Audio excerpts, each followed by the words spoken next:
Telugu Desam party కావచ్చు, ఆ party ఎవరైతే నారా లోకేష్ నాయుడు ఆధ్వర్యంలో నడుస్తున్న ఐటీడీపీ లాంటి ఏదైతే కుట్రలు కుతంత్రాలకు పునాదులు వేసిన సోషల్ మీడియా కావచ్చు, అదేవిధంగా సన్ ఆఫ్ కేర్ ఆఫ్ లాంటి అడ్రస్లు తెలియని కొన్ని యూట్యూబ్ ఛానళ్ళు కావచ్చు, కొన్ని పత్రికలు కావచ్చు, కొన్ని టీవీ ఛానళ్ళు కావచ్చు, నా మీద నేనేదో కుట్రలు చేశానని, నా వెనక ఎవరో ఉన్నారని, ఏదో పార్టీ ఉందని, ఏదో నాయకుడు ఉన్నారని అనేక రకాలుగా కుట్రలు చేసే ప్రయత్నం చేస్తున్నారు.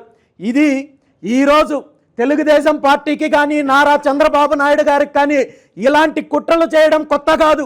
గత 40 సంవత్సరాల కాలం నుండి ఇలాంటి తప్పుడు కుట్రలతో, తప్పుడు ఆరోపణలతో తన రాజకీయ జీవితాన్ని కాలం గడుపుతున్నారు తప్ప ముఖ్యమంత్రి చంద్రబాబు నాయుడు గారు ఏ రోజు నేరుగా రాజకీయాలు చేసింది లేదు. ఇలాంటి తప్పుడు ఆరోపణలు చేయడము, పాత సామెత చెప్పినట్టు ఒక కుక్కను చంపాలంటే ఆ కుక్కని పిచ్చి కుక్క అని ముద్ర వేసిన తర్వాత చంపాలనే నానుడి బహుశా ముఖ్యమంత్రి చంద్రబాబు నాయుడు గారిని చూసే వచ్చింటుందేమో.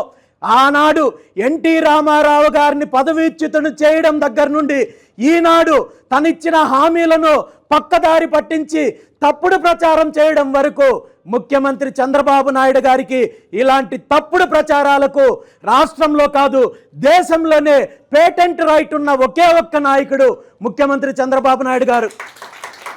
ఆనాడు నేను బీసీ సింహగర్జన కార్యక్రమంలో బీసీల సమస్యల గురించి, బీసీల డిమాండ్ల గురించి మాట్లాడుతూ ఈ డిమాండ్లకు కేవలం బీసీలు మాత్రమే కాదు మిగిలిన అన్ని వర్గాలు మద్దతు ఇవ్వాలి అనే అంశం గురించి మాట్లాడుతూ కాపుల గురించి, దళితుల గురించి, క్షత్రియుల గురించి, బ్రాహ్మణుల గురించి, వైశ్యుల గురించి మాట్లాడుతూ కాపు నాయకుడు ఆనాడు ఏ విధంగా అయితే పోరాటం చేస్తే కుట్ర పన్ని నిర్దాక్షిణంగా కాపు నాయకుడు స్వర్గీయ వంగవీటి రంగా గారిని హత్య చేశారని నేను తెలియజేస్తే దానికి వెంటనే తెలుగుదేశం పార్టీ, ఆ పార్టీ మీడియా స్పందిస్తూ వంగవీటి మోహన్ రంగా గారిని చంద్రబాబు నాయుడు హత్య చేశారు, లేదంటే తెలుగుదేశం పార్టీ హత్య చేశారని చెప్పి రామచంద్ర యాదవ్ ప్రకటన ఇచ్చారంటూ నా మీద తప్పుడు ఆరోపణలు చేసే ప్రయత్నం చేశారు. నేను ఆనాడు చాలా స్పష్టంగా తెలియజేయడం జరిగింది.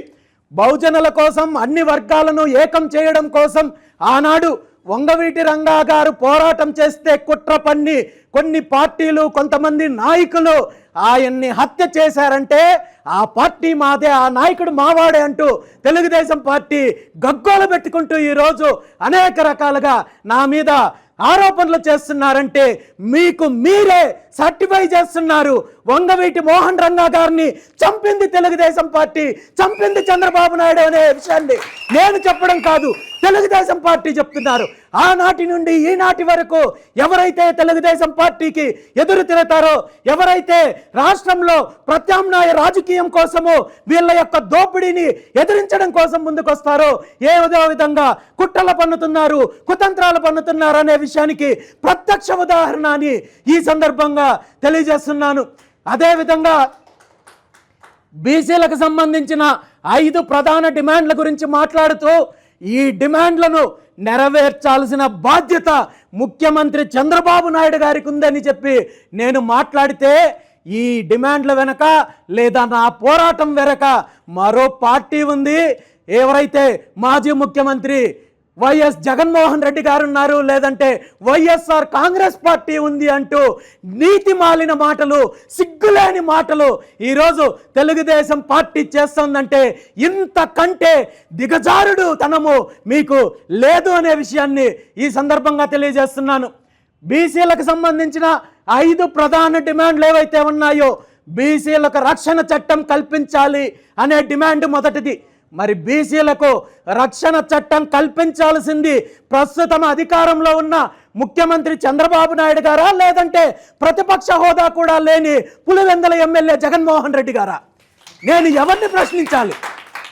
ముఖ్యమంత్రి గారిని ప్రశ్నించాలా, జగన్మోహన్ రెడ్డి గారిని ప్రశ్నించాలా? అదేవిధంగా రాష్ట్రంలో ఏదైతే అమరావతిలో బీసీలకు కనీసం 1000 ఎకరాలు కేటాయించాలి అనే నేను చేసే డిమాండు ముఖ్యమంత్రి గారిని ప్రశ్నించాలా, లేదంటే అధికారంలో లేని జగన్మోహన్ రెడ్డి గారిని ప్రశ్నించాలా? అదేవిధంగా కులగణన చేపట్టాలి, బీసీలకు 1984లో మీ పార్టీ అధికారంలోకి రావడానికి కారణమైన ప్రధాన హామీ 44% విద్యా ఉద్యోగ స్థానిక సంస్థల ఎన్నికల్లో రిజర్వేషన్లు కల్పిస్తామని చెప్పి హామీ ఇచ్చి 22 సంవత్సరాలు అధికారాన్ని అనుభవించి 40 సంవత్సరాల తర్వాత కూడా బీసీలను వంచిస్తున్నారు.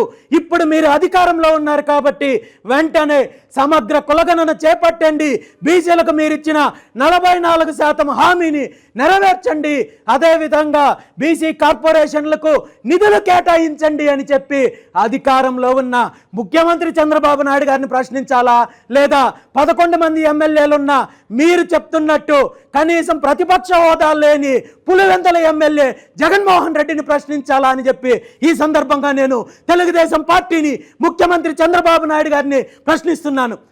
నిజంగా ఈ 5 డిమాండ్లు తీర్చగలిగే శక్తి, తీర్చగలిగే అధికారం చంద్రబాబు నాయుడు గారికి ఉందా, లేదా జగన్మోహన్ రెడ్డి గారికి ఉందా? నిజంగా జగన్మోహన్ రెడ్డి గారిని నేను ప్రశ్నించాలంటే ముందు మీరు ఈ విషయం పైన క్లారిటీ ఇవ్వండి.